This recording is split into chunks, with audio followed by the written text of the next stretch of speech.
Olá, meus amigos, como é que vocês estão? Tudo bem? Tudo tranquilos?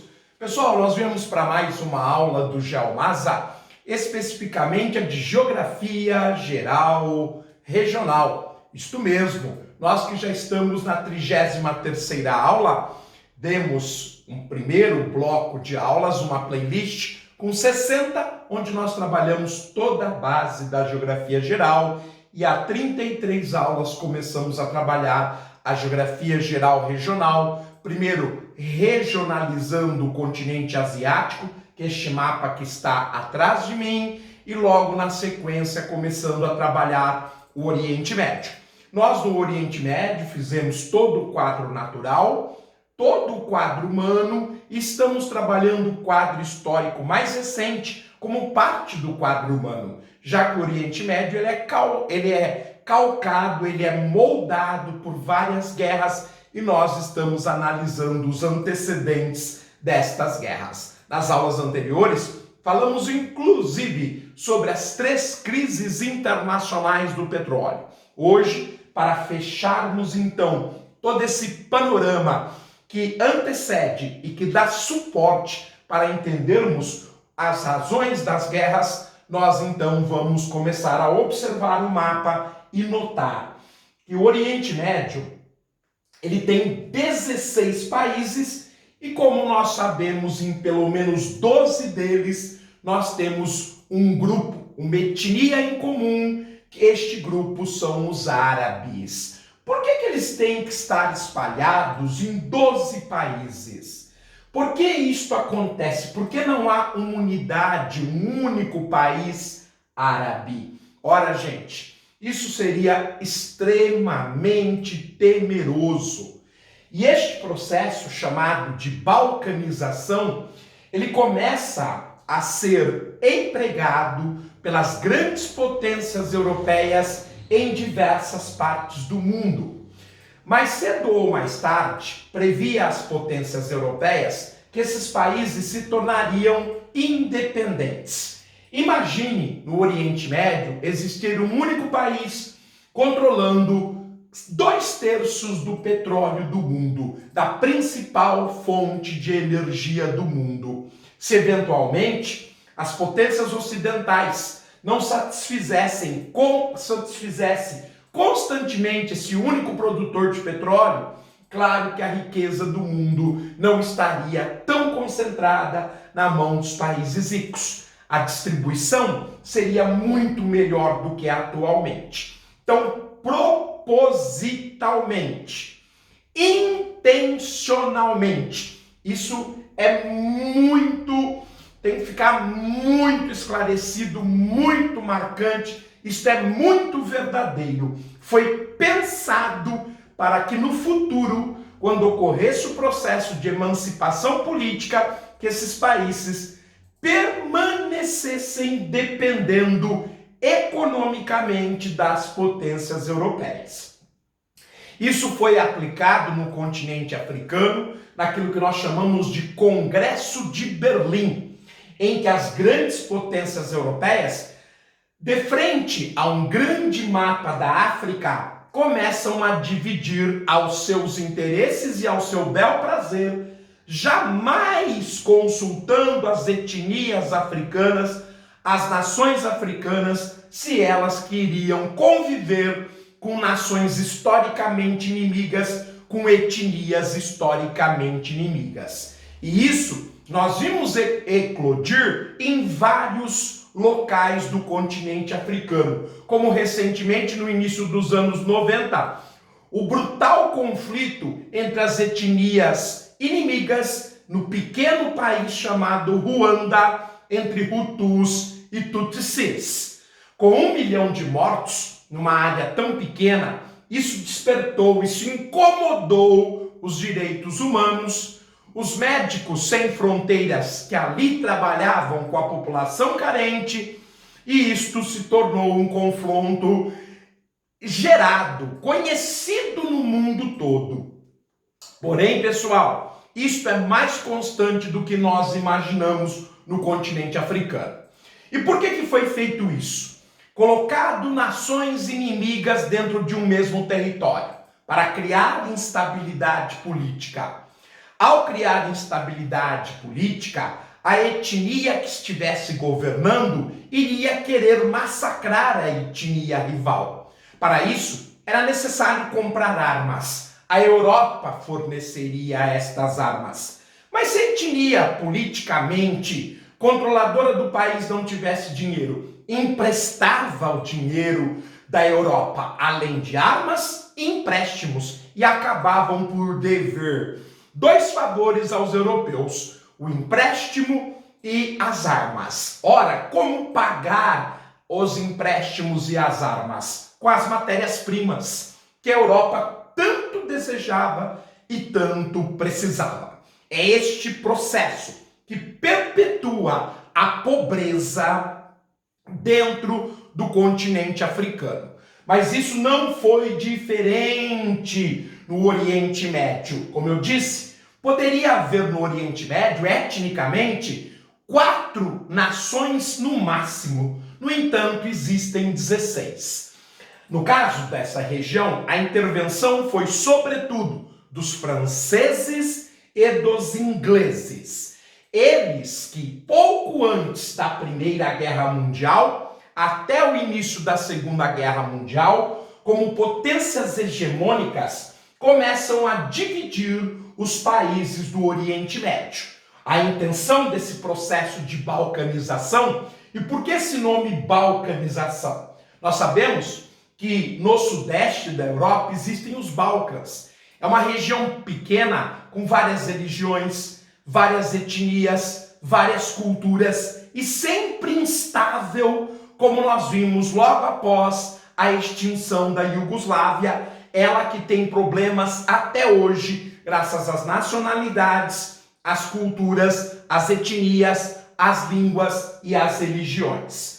Então, em homenagem à confusão que são os Balcãs, este processo proposital de divisão com o propósito de eternizar a pobreza e enriquecer constantemente os países ricos é chamado de processo de balcanização. Por isso mesmo, você vê fronteiras que não são naturais no Oriente Médio. Na verdade, elas nem são fronteiras como nós conhecemos, com um marco natural, por exemplo, com um rio, com uma cadeia de montanhas. Entre os países do Oriente Médio há um corredor que eles chamam de zona neutra. Por quê? Para evitar que qualquer um dos países reivindique uma fronteira precisa e isso poderia gerar conflito entre eles. Então é um corredor, uma zona neutra. Ora, e como é que é feita estas fronteiras? Por linhas imaginárias, não por marcos naturais. Aquilo que em geografia nós chamamos de geodésicas. Uma série de paralelos e meridianos acabam servindo de fronteiras entre estes países. Lembrando que não é uma fronteira linear, e sim um espaço, uma área, a zona neutra, para que os países possam conviver. Pois bem, gente, com o fim da Segunda Guerra Mundial, as duas grandes potências colonizadoras, França e Inglaterra, perdem a força no Oriente Médio. Quem vai substituir estas duas potências, a França e a Inglaterra, serão as duas superpotências que emergem com a Segunda Guerra Mundial. Quais sejam elas? A União Soviética, do socialismo, e os Estados Unidos, do capitalismo. Os Estados Unidos vai se ancorar, sobretudo, no Estado de Israel. A União Soviética vai ter uma forte parceria com o Irã, por exemplo.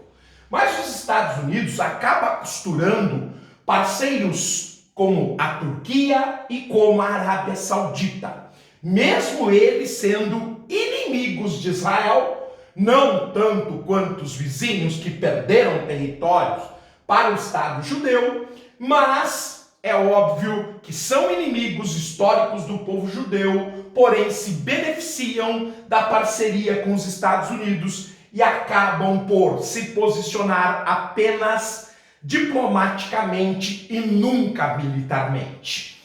A União Soviética vai avançar em vários períodos com influência no Irã, na Síria e em Omã. E até o Iêmen, em 2 momentos, durante a Guerra Fria, nós temos, ou melhor, durante a Guerra Fria, nós temos 2 estados no Iêmen, um socialista e um capitalista.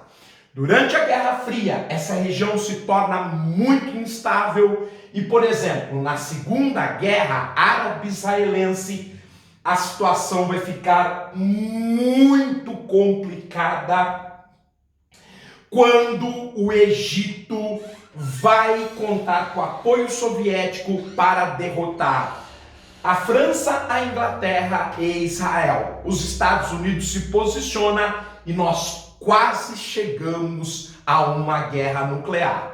Consequência da Segunda Guerra Árabe-Israelense, a chamada Guerra do Sinai ou Guerra de Suez. Pois bem, meus queridos, então nós concluímos com a influência britânica e francesa e posteriormente soviética e americana os pactos que geraram as 8 guerras que nós mostramos na lousa. Porém, gente, o grande pivô de metade das importantes guerras que aconteceram no Oriente Médio, nós já sabemos que foi a criação do Estado de Israel. Nós contamos a história das religiões deste local. E, pessoal, nós vamos fazer um novo recorte histórico. O povo judeu, ele nunca aceitou muito bem o domínio de outros povos estrangeiros, sobretudo muito mais poderosos do que eles. E por quê? Porque culturalmente eles se acham um povo escolhido do verdadeiro Deus. E no fundo, eles percebem que as potências ocidentais acabam absorvendo essa ideia de que o Deus judeu é o Deus dos ocidentais. Por isso eles acabam se achando um povo especial. O fato é que era um povo irrequieto. No Império Romano, no ano 70, eles davam muito trabalho. Era uma rebelião atrás da outra. Era uma pequena província que na época os romanos chamavam de Palestina, mas muito irrequieta. Então, no ano 70, os romanos dispersam a comunidade judaica por todo o Império Romano. Esse episódio é chamado de Primeira Diáspora. Porém, lentamente os judeus vão voltando para a Palestina. Em 135, também no momento de muita tensão entre os judeus e os romanos perdem a paciência, espalham eles novamente pelo Império Romano a segunda diáspora, com uma ordem mais severa de quem vivesse longe da Palestina, se voltasse, se fosse encontrado numa das estradas romanas, poderiam ser mortos. Então, eles são obrigados a se espalharem pelas províncias romanas e viverem nestas províncias, mesmo se o entorno deles não os acolhesse. Aliás, na medida em que o Império Romano vai abraçando o cristianismo, os judeus começam a ser tidos como o povo que crucificou Jesus de Nazaré. Então, qualquer tempestade, qualquer seca, qualquer anomalia natural, eles culpavam a comunidade judaica, como se fosse uma desgraça que Deus enviou, ou Jesus Cristo, para castigar aquela comunidade, aquela província, para castigar os judeus. Evidentemente, todos sentiam, então eles iam lá e se vingavam dos judeus. Isto foi crescendo, esse sentimento de ódio contra os judeus foi crescendo e virou aquilo que a gente chama de antissemitismo. Pois bem, gente, tanto é que eles começaram a ser expulsos sistematicamente sistematicamente de vários países da Europa Ocidental. Em 1290, todos os judeus são expulsos da Inglaterra. Em 1391, eles são expulsos da França. Em 1492, eles são expulsos da Espanha. Em 1507, são expulsos de Portugal. Em Portugal, se eles quisessem continuar, eles tinham que se converter ao cristianismo. É aquilo que nós chamamos de cristãos novos e que foram fundamentais para a colonização e o desenvolvimento do Brasil. Porém, você deve estar perguntando para onde que foram estes judeus expulsos da Europa Ocidental. Foram para o leste europeu. A vida deles também não era fácil no leste europeu. Embora o leste europeu fosse cristão ortodoxo, eles também culpavam os judeus pelos seus problemas. Aos poucos, os judeus começam a ser isolados, apesar de serem comerciantes, artistas, escritores, banqueiros, negociantes, agronegociantes muito ricos, muito poderosos. Eles tinham que viver numa espécie de vila judia com péssimas condições sanitárias chamadas de pogroms. E se alguma coisa desse errado na cidade, com certeza eles seriam castigados. Pois bem, gente, esse sofrimento foi fazendo o povo judeu alimentar a vontade de retornar para a Palestina. Como o povo judeu sempre foi muito talentoso para os negócios, um povo muito estudioso, muito culto, eles foram economizando dinheiro e começaram a comprar propriedades dos pobres árabes que viviam na Palestina, com a ideia de um dia retornar à região e criar um Estado judeu, já que historicamente nós sabemos que esta era a Terra Prometida. Bom, gente, em 1897, no leste europeu, um judeu chamado Theodor Herzl vai criar um movimento contrário ao movimento antissemita, chamado de sionismo, a volta para Israel, para Canaã.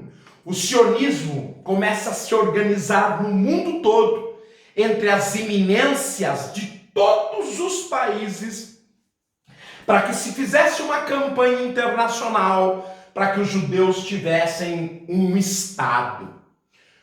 Muito bem, gente, isso vai demorar 50 anos. A luta será intensa e aparecerão nesses 50 anos homens e mulheres notáveis que acabam por conquistar aquilo que hoje é o Estado judeu, que é o Estado de Israel. Mas antes disso, houve um forte embate entre o antissemitismo e o sionismo.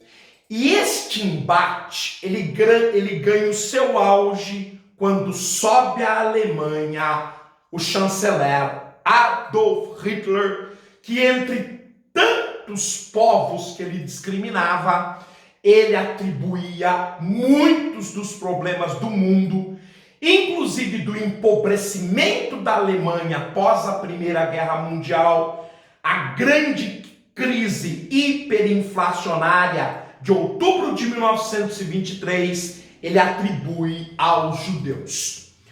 Como os alemães estavam muito desesperançosos, eles compram esse discurso fácil, um discurso de ódio, e Hitler vai explorando ao ponto de, durante a Segunda Guerra Mundial, num dos maiores genocídios da história, de forma violenta e brutal, uma forma que a gente jamais pode se esquecer, jamais o povo judeu será morto em campos de concentração, em crematórios e intoxicado e envenenado, além das horripilantes experiências genéticas. É indescritível o que o povo judeu passou. De 1939 a 1945, 6 milhões de judeus foram massacrados. Isso chama-se Holocausto. Bom, a Segunda Guerra Mundial ela terminará em setembro de 1945. Imediatamente, 51 países se unem e no Tratado de São Francisco, costa oeste dos Estados Unidos, na Califórnia, criam a Organização das Nações Unidas. A ONU tem como missão principal, e ela tem sucesso absoluto até hoje, evitar uma terceira guerra mundial. Pois bem, gente, só que com o passar do tempo, a ONU começou a ajudar vários países, várias nacionalidades, em vários tipos de situações. E uma das situações que cai para a ONU resolver é a questão do povo judeu. Como eles tinham passado pelo Holocausto até 1945, os líderes da comunidade judaica foram consultados se eles queriam um outro território. Havia países na África, até a Argentina chegou a oferecer uma área para que esse povo judeu fizesse ao menos um estado associado. Mas a ONU oferece também a Palestina. Dividir a Palestina em duas partes. Metade a Palestina judaica, a outra metade a Palestina árabe.